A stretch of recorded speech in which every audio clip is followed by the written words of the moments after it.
What's up, everyone? Welcome to The Infinite Podcast. the Infinite Podcast. I am here with your current WWG champion, Infinite G. And I, of course, am Dad, the world's most handsome dad. That's debatable.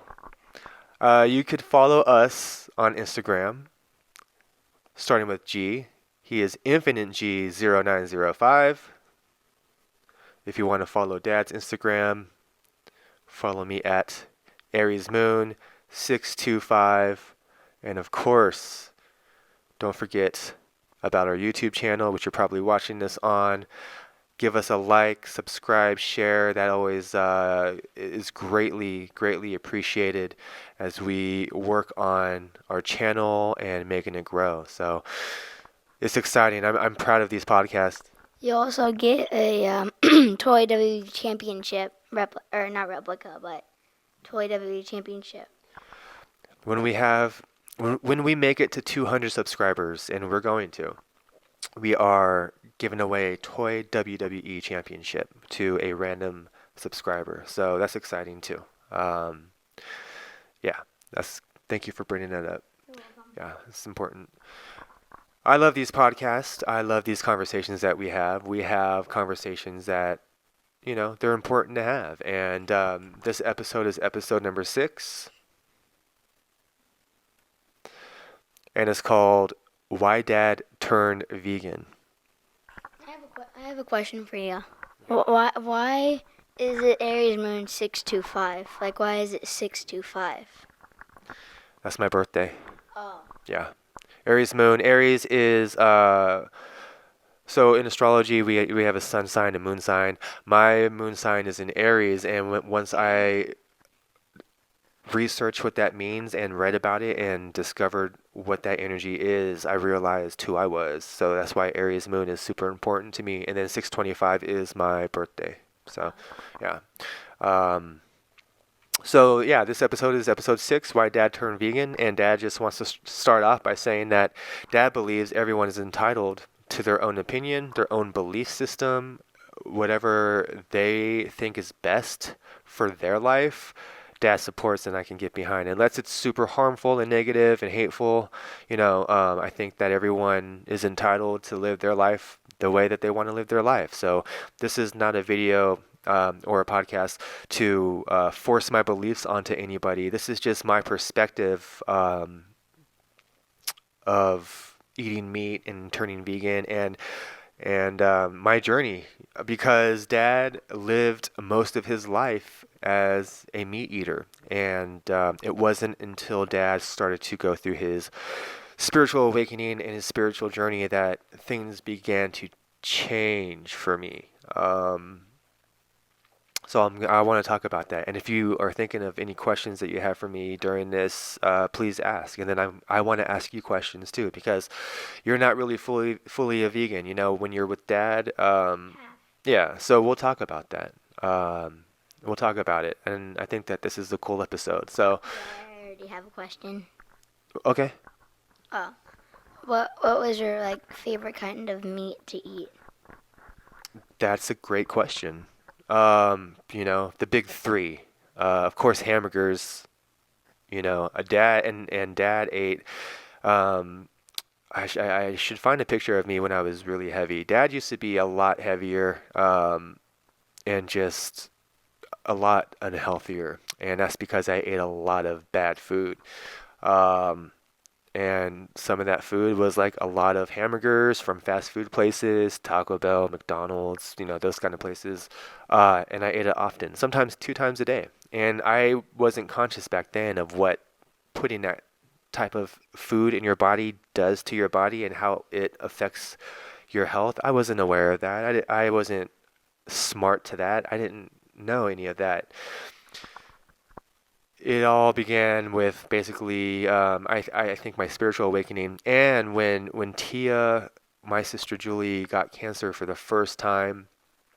I really began to evaluate my health and to really be conscious of what I've been putting in my body and how I've been living my life. And, when I really sat and thought about it, I felt like I did abuse my body. I drank a lot of alcohol. I ate a lot of bad foods. If you put all that stuff in your body, you are what you eat. That's literally a thing. So what you eat and what you put in your body, you that's what you're going to turn into. So if you're putting in all this bad food, you're going to feel bad. Your body's not going to be the best, and my body wasn't the best. It was, I was overweight and unhealthy and high blood pressure and all that stuff. I wasn't healthy at all.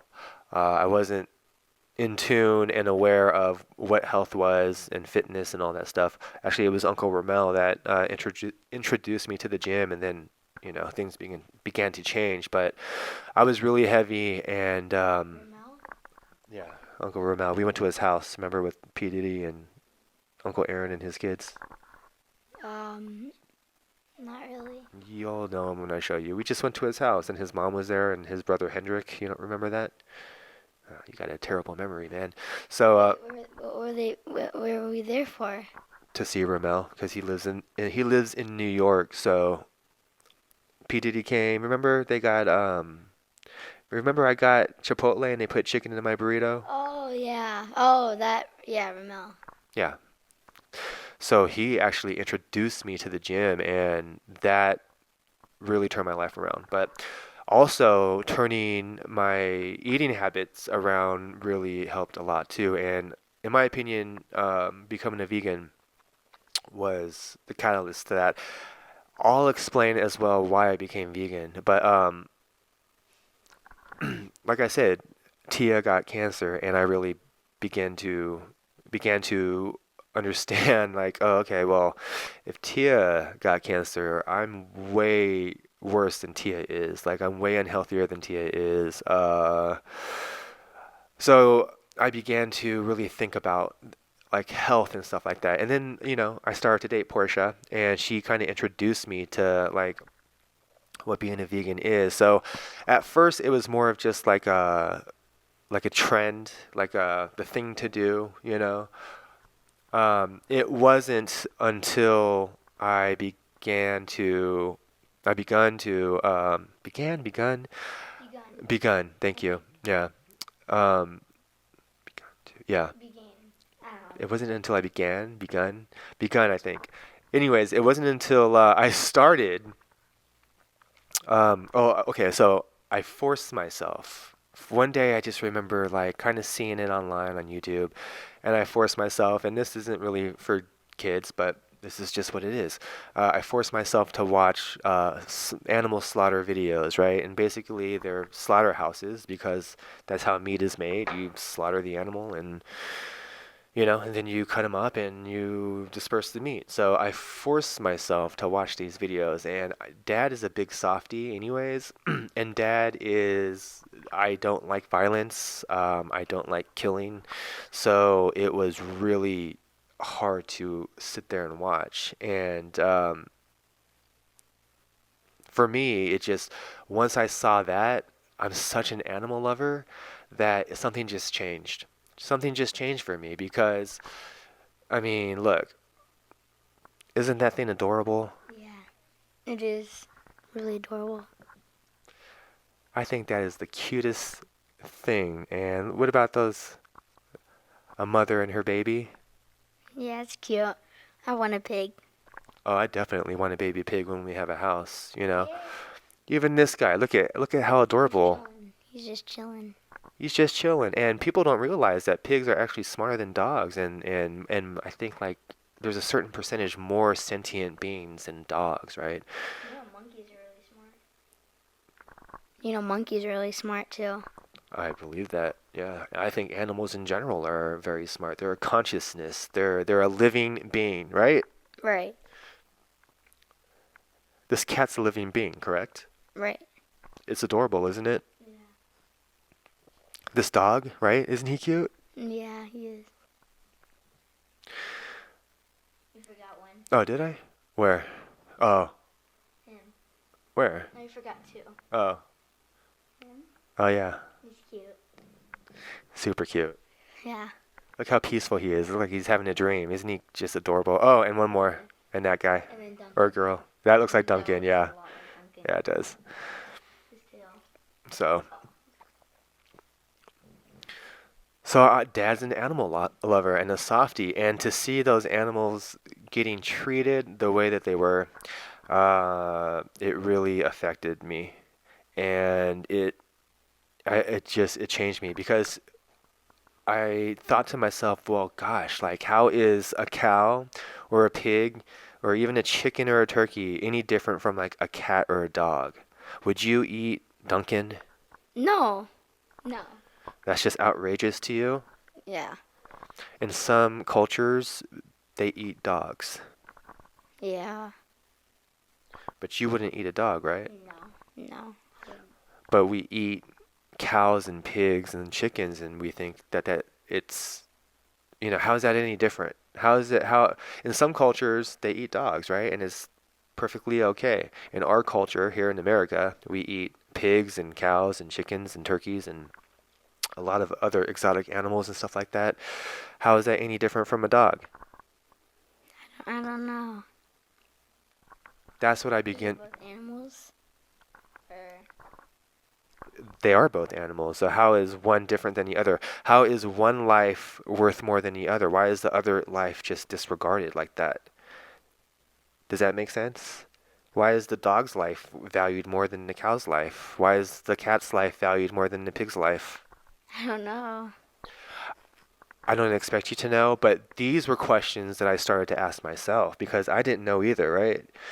When we're brought up, for me, when I'm brought up, excuse me, for me, when I was brought up as a meat eater. I was told that you're supposed to eat meat and protein and dairy is good for you and for your bones and all this stuff, and that's what I was made to basically believe through the media, through society, my parents, they anytime mom cooked, it was meat. So that's just how society is. We're told that this is how what we need to survive. So that's what I thought, right? And that's what I grew up in, and that's what I continued and continued until I started to basically go through my spiritual journey, awakening, and just like really begin to like evaluate my life and my actions and stuff like that and my beliefs because I also started to realize that a lot of other people's beliefs were kind of basically forced on me. Does that make sense? Yeah. You grow up in a world like as soon as you enter this world, you are born into a mother and father. Most of us are, right? And then when you're born into that, you basically take on all of their beliefs right away. So, does that make sense? Yeah. So what are our beliefs? What are our true beliefs? That's what I started to ask myself. Like, what do I truly believe in? What do I stand for? Who am I? Because I felt very lost and confused. And I think that this was part of it for me. And the transition from eating meat to becoming a vegan and not wanting to eat animals anymore. It just was all part of it, I guess. I really just began to ask myself all these questions and go within. So, okay, you have a question? Yeah. Um, when mom cooked meat and you were starting to turn vegan, what did you do when she like gave you meat for dinner? What did you do? That's another great question. I actually didn't turn vegan until after I moved out of my mom's house. So I ate meat up until even after me and mommy um, lived in different houses and I like lived by myself. I still ate meat. It wasn't until Portia that I tried being vegan, and then it all kind of just it piqued my curiosity. I tried it, and then I went back to eating meat, and then I forced myself to watch those videos, and then I completely changed. I completely changed my perspective on it, and I just didn't want to eat meat anymore. I also kind of feel like, right, everything is energy in this life, right? Your energy, I'm energy, right? Like, we know what energy is. You can feel energy, right? You have feelings and emotions. That's all energy. Animals are energy. Animals have emotions, as a lot of people don't think they do, but the animals can feel, right? And animals, when they're placed in stressful environments like they are, they're really mistreated pretty bad. And I'm not gonna. I showed all the cute pictures of the animals. If I showed you all the pictures of how they're treated and how bad they look, and like I'm not gonna do that to you. I think if one day you want to look for yourself, that's your own choice to make. But I'm not gonna force you to look at that because it's traumatic. Because it was traumatic for me as an adult, right? To see a living being mistreated so badly. Does that make sense? Yeah. I remember when at Uncle Jason's house we would drink kale smoothies. When we lived at Uncle J, yeah. So um, dad's dad is an extremist, so I go from one extreme to the complete other. That's just how I am. Uh, so yeah, I went into like my health phase, which I have to get back into because when Dad went raw vegan and I was making the kale smoothies and like just putting nothing but like fruits and veggies in my body, it was the best I ever felt. It was the best I ever naturally felt. So I want to get back to that because who doesn't want to have high energy and feel good all the time, right? Do you? I do. I certainly do.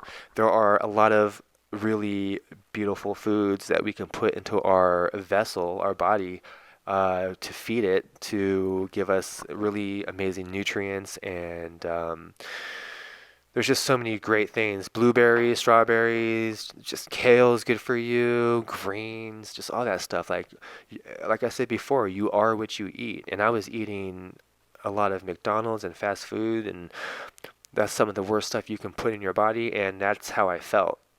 I just felt bleh all the time. So you are what you eat. And you put garbage in your body, you're going to feel like garbage. I used to drink a 2 liter of Coke like in a night playing video games. That's no lie. Coke. Wait, how much is 2 liter? One of those big bottles. You drink that whole thing? I'll be playing video games at night and I'll bring up a big cup and just pour Coke in it and drink it the whole night so I can stay up and play video games. But I mean, What games did you play? oh God, this is back in like probably early Xbox days. So like All-Star Baseball and stuff like that, wrestling, I'm sure. Yeah. But yeah, I mean, you're not, when I'm that age and when you're younger, you certainly don't think about sugar and what it does to your body. You just like sugar, right? Right. Because it tastes good. And did you know that sugar is actually addicting? Chemically, we get addicted to it. So, do you like sugar or are you just addicted to it? That's another question that I got to ask myself. Because Dad has a sweet tooth, like big time. I feel like I do eat sweets and like we like ice cream and cookies, Yeah. but is that really the best?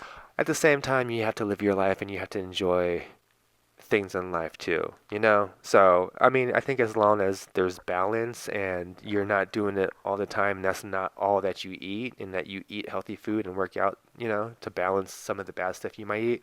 Yeah. 50/50.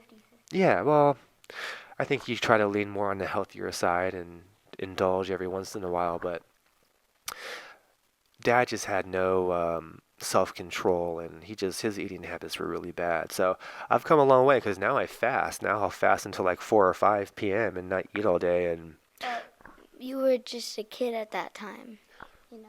yeah. No, you're right, and we don't know these things, but this is why I want to talk to you about these things at an early age because here's the thing. If somebody were to talk to me about these things as a child, maybe I would look at things differently and make different choices. Like if somebody were to tell me animals are really mistreated and abused and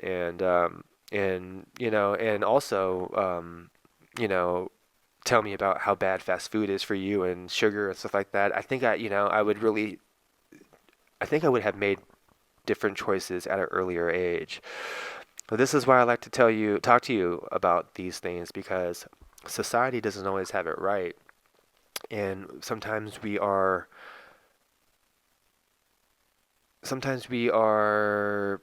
made to believe that something is correct when it's really not. Does that make sense? Yeah. Because for so long they said that milk does the body good, but then you do the research and you find out that, oh, actually milk is bad for you. And if people actually knew what was in milk, they would be disgusted. But I'm not going to go there because this is like intended for children, but it's just really kind of gross. And cheese, like we all love cheese. See, for dad turning vegan, the meat part wasn't so bad. It was the cheese that was the biggest challenge. Cheese, I think that a lot of us are addicted to cheese, and cheese is actually chemically addicting. Did you know that? Yeah. You knew that it's addicting? Well, it's not really too addicting for me. Are you saying, why do you say that? Because I feel like you eat a lot of cheese. I don't know. I just feel like I eat a lot of the vegan one instead of real cheese. I don't know. I don't eat like cottage cheese and stuff, like slice it and. You don't? Oh, I just thought that you did. What's the time? Okay, we got a few more minutes before I have to pack up and take you to mommy, and then go to work. Look at my hair.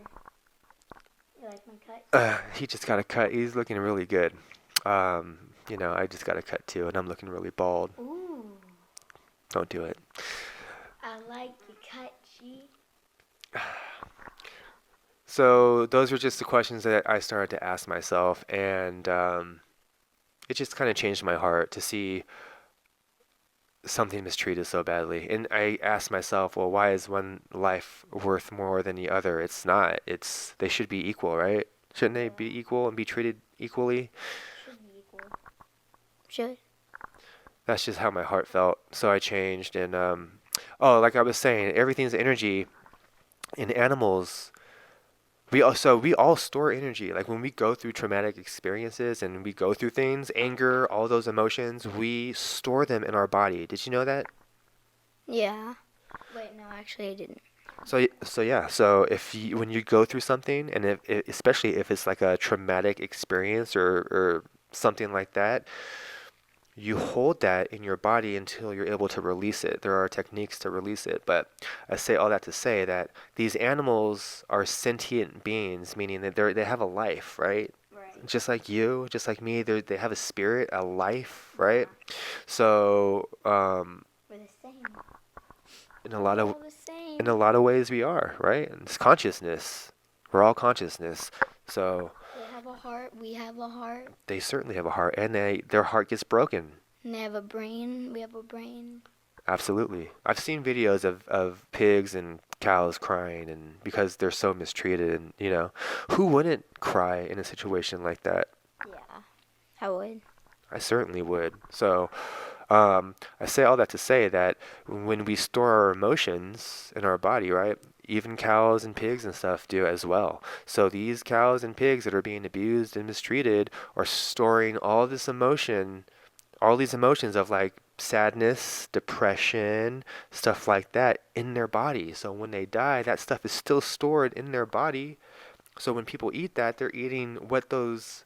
Does that make sense? They're eating that energy that was stored in their body, which was sadness and depression. Does that make sense? Yeah. That sounds a little crazy. It makes sense. Does it make sense though? No, it does.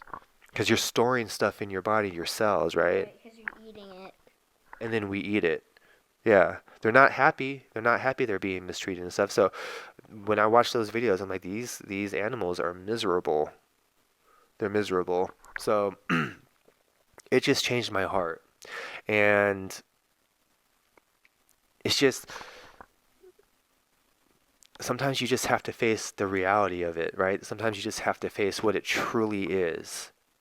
Because I don't think a lot of us face what it truly is. You know what I mean? Does that make sense? Yeah. Sometimes we just have to face like what the truth is. Right. And for me, that was me facing what it actually is. And once I faced it, you have to ask yourself the question of, do I continue or do I change? Well, for me, I couldn't continue. I couldn't be a part of it because I just couldn't be a part of it anymore. I couldn't be a part of it. So I changed my ways. Now, like I said in the beginning, I'm not trying to force my beliefs on anybody. Everyone is entitled to their own belief and to feel the way that they feel, and I respect that. But having a child, when you have certain beliefs, is a challenge because for me, I'm so passionate about the lives of animals and every being, every single life is precious. Like I'm passionate about that. I feel that every life is precious, and none of them should just be taken. Does that make sense? I Yeah. think every life is precious, and that's just what I believe. So it's a challenge to have a child and you believe something so strongly and I don't say that I'm forcing it on you, but because I don't feel like I'm forcing it on you. I feel like you can still make your own choices, right? Yeah. I just don't feed you that stuff when you're with me because I can't justify giving you a hamburger or a hot dog when I'm so against that now. You know what I mean? Right. So it would be a double standard if dad just, and sometimes every once in a while, like I'll let you have cheese pizza and I'm not crazy about it, but you know, that part's the challenge for me. What's wrong with pizza? Just the cheese and Cheese. dairy and stuff like that. And what dairy even is, what cheese is. Like a cow has a baby calf, and then the calf is ripped from the mother right away, so the cow can produce milk. So they're already taking the baby from the mother right away. And I just, when I really sat in that and thought about it, I'm like, oh, that's kind of messed up. And I don't know. For me, my heart just changed because I was born into being a meat eater and was raised that way and continued that up until probably 30.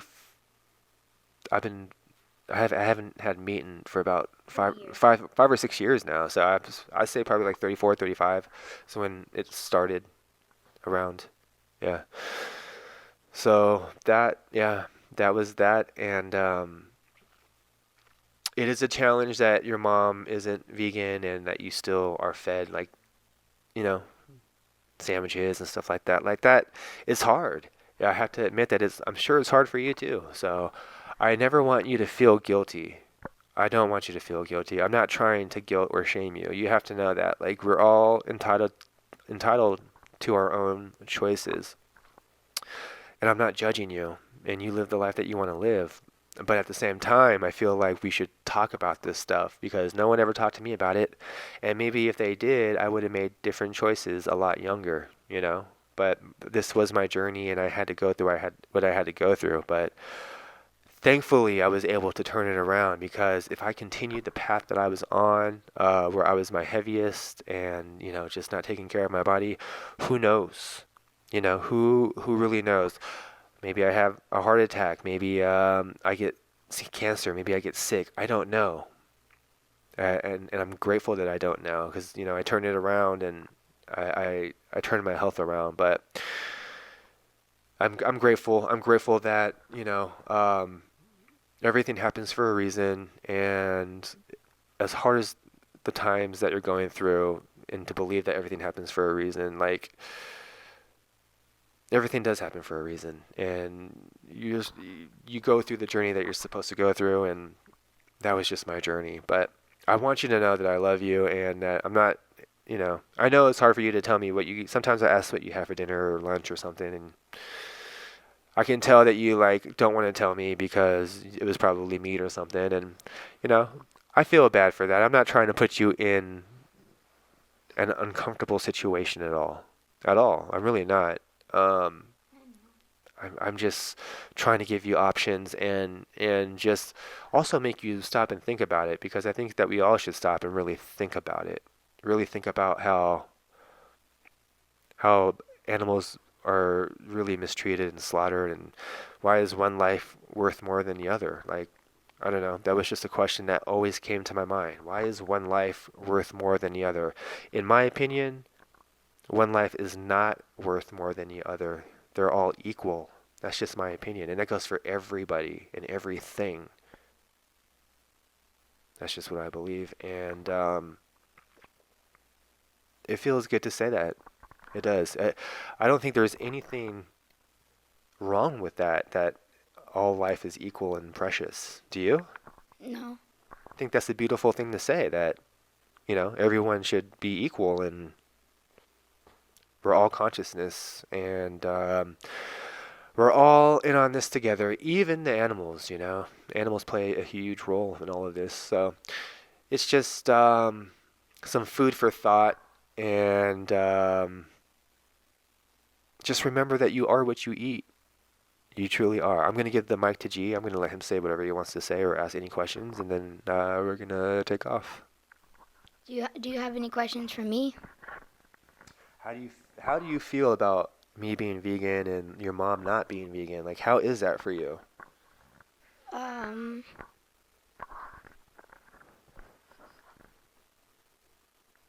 I never really thought of that. Sorry, what was the question again?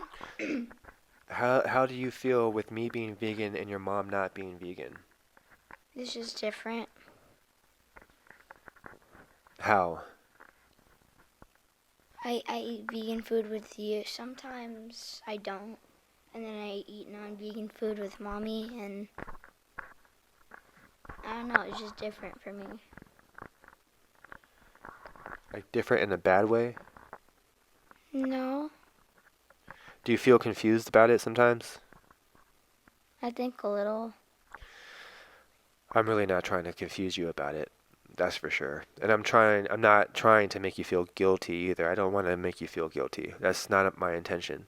I, I, I don't feel that you should guilt somebody into believing what you believe in. Like, people have to want to believe in what they want to believe in. So I just, I don't know. I know it can be confusing for you, and I totally respect that. Yeah. Anything else? No. Um, I'm trying to think if I have anything for you. Did you go to KFC? I went to all of them. All of them. So, um, I love you. You're a sweet soul. I really, I'm really proud of you. I really am. Yeah. I'm lucky.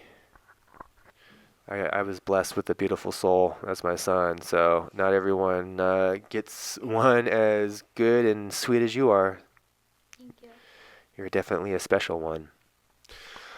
All right, well, that is why Dad turned vegan. Lots of reasons, and leave a comment what you think about being vegan. I know it's not for everybody. I don't expect it to be for everybody. I respect everybody's beliefs. That's just my perspective on it, and that's just why I turned to being one, because something just changed within me. My heart changed, and I just felt very sympathetic towards these living beings. I think all life is precious, and it should be treated as such. With that being said, this is Infinite G, and I'm Dad, and I almost forgot to say, one love, peace, and equality to everybody, always. We're all equal, all of us. Thank you for watching. Oh, and of course, some kind of chokehold or something by Infinite G to end it. Good guy. Please watch this. He's watching. Yes. Goodbye.